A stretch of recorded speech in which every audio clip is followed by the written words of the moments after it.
Hi guys. All right, we're going to start chapter 3 of Freakling. And each chapter starts with a little bit of, a poem. So we're going to read this one called Water. As monkey sees in final hour, water bursts in like a shower, calm and cleansing and renewing, pounding, crashing, and undoing. You must understand its power. You must understand its power. Calendar Song. Once more Tamon fought to position himself from another chance to climb into the rocks. But this time he felt something different. This time the ocean pulled him sideways. Not much, but it meant he'd end up someplace other than the big boulder. Maybe a better place to climb out. Maybe worse. No way to know. Sure enough, when Tamon was pushed back to shore, he missed the boulder by a few feet. Jens was yelling something, but Tamon couldn't make it out. Here the rocks were submerged under the churning sea.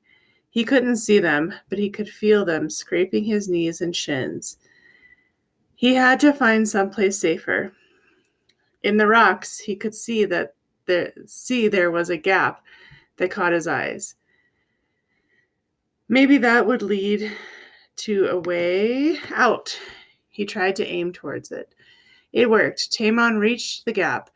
No more hidden rocks smashing into his body. But it wasn't just a gap. The sea pushed him into a cave the size of his living room. At least he was safe. He'd rest here a while and swim out in a few minutes. It should be easy. He would figure out the timing of the water's pull and use it to help him swim out of the cave. With his strength back, he should be able to aim himself at the boulder once again. He needed to rest a bit, that's all, catch his breath.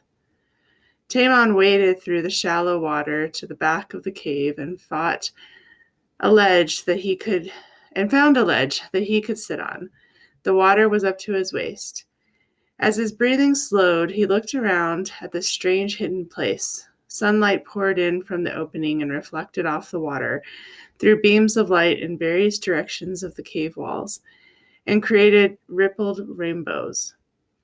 Tamon wasn't sure how much time had passed, but the water was up to his chest now, and he figured it was time to swim out. He concentrated on the rhythm of the waves and timed his swimming to match it. He swam towards the opening, but the ocean pull was deceiving. When the water's direction changed, he found himself pinned against the wall of the cave. He soon realized that swimming out of the cave was going to be anything but easy. If he swam as hard as he could manage to get a little way out of the cave, but the sea battered him against the rocks and eventually pulled him right back in, with several new bruises for his efforts. Tamon was exhausted. He swam to the ledge again to rest. The rainbow black walls didn't look so wonderful now. As he sat on the ledge of the water up to his shoulders, the push and pull of the ocean was much stronger now in the deep water. He had to wedge himself into places where the rock jutted out so that the current wouldn't toss him about. He sat there resting as much as he dared, willing himself to relax and think. He was not strong enough to swim out of the cave. That much was certain. Would Jens go for help? Had anyone else seen him fall? He waited and rested. Was it his imagination, or was the water rising faster? It was up to his chin. He tried to stand on the ledge, but the ceiling was too low on the side. If he stood, he had to bend over, which meant his head was not any higher. He'd have to find a way out before the water was over his head. He'd have to use Psi, but how? Was there any way out of that didn't involve swimming? Tamon looked around, but he could see nothing beyond the dark walls and rising water. Skies! He was going to have to do the mind-wandering again. He closed his eyes and tried to calm his whole body. He let his awareness follow the walls and roof of the cave. He could sense every nook and cranny. There was no other way out.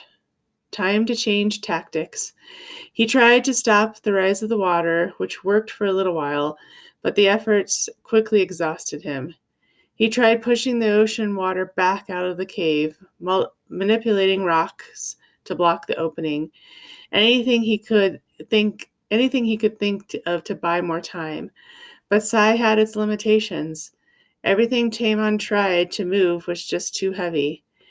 He had to find something smaller to manipulate, and he had to do it fast. Now he had to tilt his head backward to breathe. Salty water sloshed around his nose and mouth. He fought fear. Fear would only diminish his sigh. Think, relax. All right, so the water would soon be over his head. Could he use Sai to breathe water instead of air? It seemed the only option. Tamon had never attempted using Sai on himself.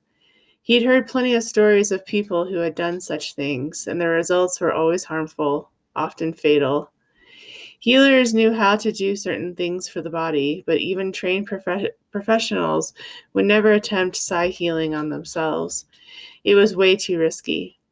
Knowledge of the human body was restricted to healers and midwives, so Tamon knew little of how breathing worked, or even why it was necessary. But he had to try something. It had come down to a choice of risky Sai or certain death. So Tamon let his mind wander again. Only this time he sent his awareness inside himself. Taking a big gulp of air, he focused on his breath and followed where it went. He sensed a breathing tube that ran down his neck and spit into two spongy places inside his chest. The sponges rose and fell as Tamon breathed. He continued his exploration. The air passageway branched off into narrower and narrower tubes, each of which dead-ended into tiny air sacs. Something was happening here. He didn't know the words to describe it, but he could tell that the part of the air was moving into the sac. His body seemed to need only a certain part of the air, not all of it. But which part? Taking another breath, Tamon sent his awareness in closer to explore exactly what was happening. When he thought he understood, he exhaled. The air backtracked all the way out of his chest and bubbled through his nose. Now he knew he needed a certain kind of air particle. He only had a few minutes before normal breathing would become impossible. Could he get these little particles from water, or were they only found in air? He reached out with his mind to look for these certain little particles, little particle his body needed for breathing. There were so many strange little things in the water, and they all looked different. Where were the little bits he needed to breathe? Wait, yes, those breathing bits were there, but tangled up with a bunch of others. It was just like the colored building rods he used to play with when he was first learning Sai. Those little breathing particles would have to be separated from the water, then recombined into something his body could use for air. Carefully, Tamon drew a little water into his mouth. He sent his mind scurrying to tag all the tiny parts he needed. The next part was tricky. Tamon connected with all those little bits at the same time. He pictured a specific image in his mind in which all the tagged bits combined into breathable air and moved down his air sacs, while everything else moved out of his mouth. With a controlled burst of sigh, Tamon sent the order, "Be it so!" And it worked. Bubbles came out of his mouth, and the right bits of air went down towards his chest. The first few breaths tickled and caught into his throat, like a hiccup gone wrong. Each breath felt a little smoother. He could do it. He had to concentrate harder than ever before. He had to relax more than ever before. He had to control his sigh more than ever before. But he could do it. Tamon lay on the edge, completely submerged now. Good bits in, bad bits out. That alone took all his attention. He fell into a kind of trance as he focused so closely on his breathing. Good bits in, bad bits out. Good bits in, bad bits out. Time passed, maybe minutes, maybe hours. Taman had no idea. When his awareness returned, someone was lifting him out of the water. This person was saying something, wanting Taman to respond. He was too weak to answer. He was utterly exhausted, almost entirely drained of energy. He was out of the water. He was alive.